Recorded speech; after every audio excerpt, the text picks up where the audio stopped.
In nomine Patri et Filii et Spiritus Sancti. Amen. How do you go from pride to humility? Humility comes easier to some more than others. And nonetheless, if you and I care for the feelings of others, if you and I do not treat them with disdain or carelessness, then you and I are halfway there. To be humble is to be compassionate and considerate. A quote attributed to theologian C.S. Lewis notes, "Humility is not thinking less of oneself, but to think of one's self less or less often." And the key to humility then is to focus less on yourself and focus more on others or how you relate with others. Let me give you some pointers. 1. Meditate on your place in the world. Meditation is a contemplative practice that will help you properly situate yourself in the world. Excessive pride is a form of narcissism that puts the self above everything else. And pride will ruthlessly protect the ego. Pride can close you off from the world, as your ego always strives to set you apart. My dear brothers and sisters, humility, on the other hand, is being open to the world and seeing oneself in a much larger context. Pride is arrogandizement. Humility is closer to reality. The regular practice of meditation, of mindfulness and transcendence of self will aid you and me in developing a much healthier sense of self. 2. Recognize that you are part of a community.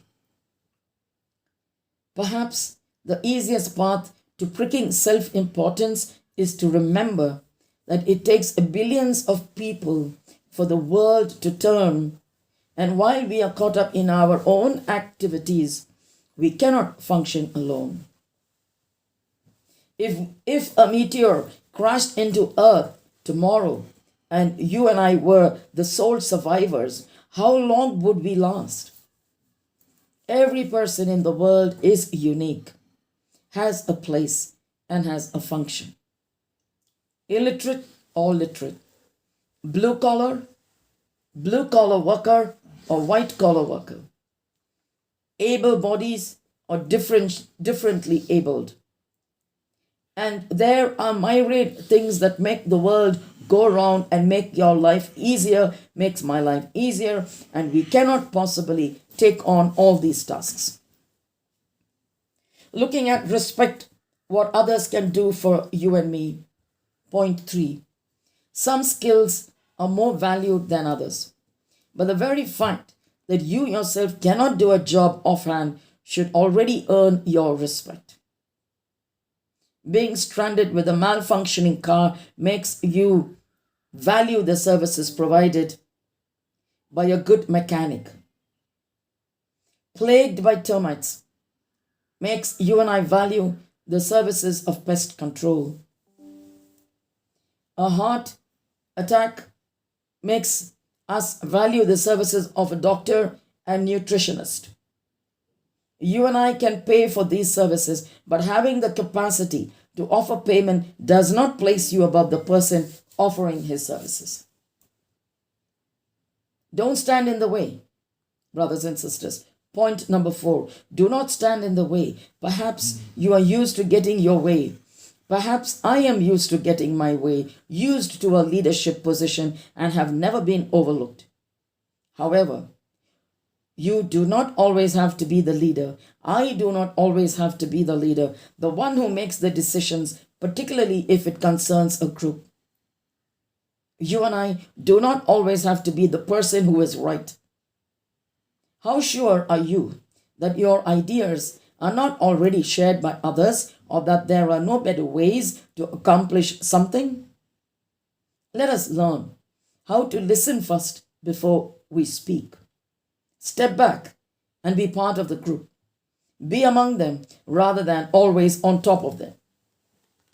Perhaps they may not be as assertive as you and I are, but everyone has a contribution to make. Make that out rather than imposing your own. Brothers and sisters, point number 5, we need to be thankful and we need to show appreciation. You will be admired and you will be praised, but don't imagine that this is something that is your due, that this is something that is my due. Appreciate recognition from others and thank them. Thank also the people who help you reach a position whereby you can accomplish something, and credit their contribution. In nomine Patri et Filii et Spiritus Sancti. Amen.